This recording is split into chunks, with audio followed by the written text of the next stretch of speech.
I lost my mind. I was only drunk because I didn't have no food. Nobody cared that I didn't have food. Y'all just kept giving me Patron. Because I look at you different. Why the about my baby mom? I don't give it. Yo, if you ever was the talk with her, she'd tell you that. I would never talk to you on my level. She ain't do nothing to me, and she never been in my circle. She never been around me. And you've been bringing it up. So now I'm gonna give you what you want. I'm never gonna touch you again. I'm never physically gonna hurt you. You married this nigga, I'm blowing this head off on everything I love. I'm going back.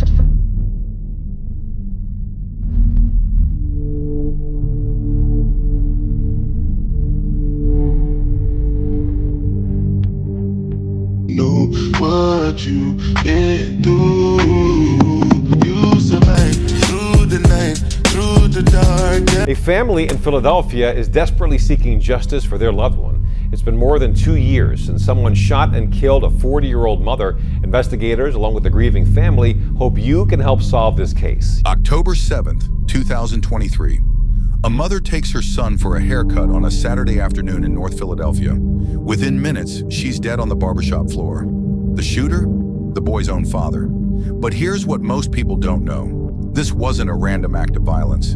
This was the final chapter of a betrayal that had been building for years. What happens when the person you trust with everything takes it all and vanishes? When loyalty becomes theft and trust becomes a weapon? Today, we're telling you the story of Tiffany Wade and Armond Hilton, a story that begins with love, descends into greed, and ends in a barbershop on Lehigh Avenue. If you've ever wondered how far desperation can push someone, stay with us. Before we talk about what happened that October day, you need to understand who Armond Hilton was. This wasn't a man who lived a conventional life. Back in 2002, Armond was convicted in connection with a kidnapping case involving a teenager and a $50,000 ransom demand. He wasn't playing small. He had built wealth through means most of us would never touch. And by all accounts, he had accumulated significant assets, properties, businesses, investments. When he went to prison, Armond faced a choice that many men in his position face. What do you do with everything you've built when you can't protect it yourself? He chose trust. He put everything in Tiffany Wade's name. She was his partner, the mother of his child. In his mind, she would hold things down until he came home. She would keep the empire intact. It's a gamble countless people have made. And for Armond, it was a gamble he would lose in the worst way possible. While Armond sat behind bars, something shifted. Tiffany didn't just manage his assets, she absorbed them. Properties that were supposed to be held in trust were sold. Businesses were liquidated. The money that was supposed to wait for his return started funding a completely different life. And Tiffany didn't hide it. She took to social media like someone who had built her success from the ground up. Designer handbags, luxury vehicles, vacations to places most people only dream about. Post after post showed a woman living her best life, celebrating her wins, talking about entrepreneurship and independence. To the outside world, Tiffany Wade was a self-made success story, a registered nurse turned entrepreneur, a mother building an empire. But to Armond, watching from prison, each post was a dagger. Imagine being locked away, powerless, while someone else lives off everything you sacrificed for. Armond didn't have to imagine. He watched it happen in real time. Tiffany posted about buying a freight truck, celebrating it as her own achievement. She shared inspirational quotes about building your empire, overcoming obstacles, becoming the woman you were meant to be. She spoke about loyalty and karma, about leaving the old you behind and embracing growth. The irony wasn't lost on anyone who knew the truth, but here's where it gets even more painful. Tiffany didn't just take his money and disappear quietly. She filed for divorce while he was still incarcerated. She blocked him on social media, and then she started posting about a new relationship, a new man in her life, someone she was building a future with. Every romantic dinner, every vacation snapshot, every milestone celebration, all of it funded by what Armond had left in her care. Can you imagine watching that? Can you imagine the rage, the helplessness, the feeling that your entire life has been stolen while you're powerless to stop it? When Armond finally got out of prison, he came home to nothing. No properties, no businesses, no financial foundation to rebuild his life. The woman who was supposed to protect his interests had erased him completely. According to people close to the situation, Armond tried to reach out. He wanted to negotiate, to find some arrangement where he could reclaim at least part of what was his. He wanted to rebuild, but Tiffany refused to engage. The posts kept coming. More success stories, more celebrations.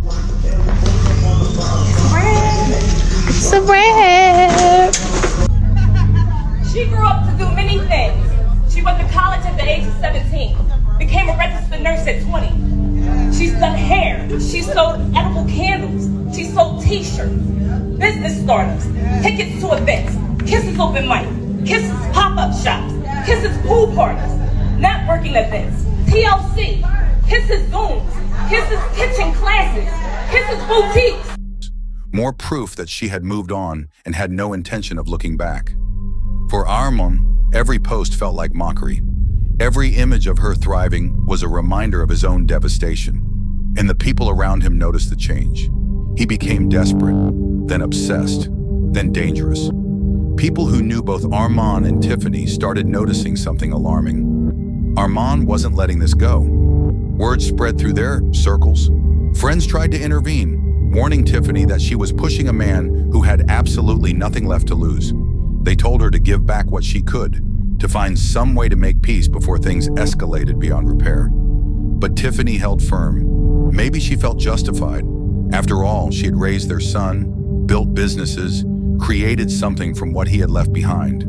Maybe she felt entitled to it. Or maybe she simply didn't believe he would actually follow through with his threats. Whatever the reason, she kept living her life publicly, unapologetically. Meanwhile, Armand's mental state deteriorated. Audio recordings surfaced of him talking to associates, his voice raw with fury and desperation. He spoke about betrayal, about justice, about making sure she understood what she had done to him. The people who heard those recordings knew this was a man at the edge. In the weeks leading up to October 7th, Tiffany's social media took on a different tone. She posted cryptic messages hinting at turmoil in her life. She talked about storms and choices, about not being the same person anymore. One post read, "Every storm is not a test from God. Some storms are from the choices you made." Did she know what was coming? Did she sense the danger closing in? Her friends noticed the shift. Some reached out, concerned. But Tiffany didn't name names or ask for help. If anything, she seemed defiant, determined not to give an inch. She had built a new life, and she wasn't going to let anyone take it from her, not even the man who made it possible. It was an ordinary Saturday afternoon. Tiffany decided to take her son to get a haircut at a barbershop on the 2500 block of West Lehigh Avenue in North Philadelphia. Just a routine errand, a normal moment in what appeared to be a stable, successful life. But Armond had been tracking her movements. He knew her routines, knew where she went, knew when she would be vulnerable. And on this day, he had made his decision. Around 1:45 in the afternoon, witnesses inside the barbershop noticed a man walk through the door. The atmosphere shifted immediately. You could feel the tension, the kind that makes your stomach drop before your mind even processes why. Armond Hilton stepped inside, his eyes scanning the room until they locked on Tiffany. She was sitting there with their son, waiting for his turn in the chair. A mother and child, nothing more. But the moment she saw Armond, she knew. Her past had finally caught up with her. Witnesses later told police they saw Tiffany try to shield her son as Armond approached. She knew what was coming. There was no time to run, no time to plead. In front of a room full of people, including his own child, Armond pulled out a gun. He fired multiple shots. Tiffany collapsed, struck in the head and torso. The barbershop erupted into chaos. People screaming, scrambling for safety, trying to protect the children present. Armond turned and walked out, leaving his son's mother dead on the floor. Their child had just witnessed his father murder his mother. By the time police arrived minutes later, Tiffany Wade was gone. She was 40 years old. Armond Hilton fled the scene immediately. Philadelphia police identified him within hours and issued a warrant for his arrest on charges of murder, robbery, and related offenses. They released surveillance footage showing him entering and leaving the barbershop, as well as images of the getaway vehicle, a silver Pontiac Bonneville. A $20,000 reward was offered for information leading to his capture. But as of today, Armond Hilton has not been found. Some believe he's still hiding in Philadelphia, sheltered by old connections. Others think he fled the state or even the country. Either way, he remains a fugitive, a man who got his revenge but destroyed everything in the process. The real victims of this story are the children. Tiffany's son will carry the trauma of watching his mother die for the rest of his life. He lost both parents that day, one to death, one to violence and the law. Tiffany's family held a balloon release in her memory, remembering her as a loving mother, a dedicated nurse, and a woman who had worked hard to build a better life.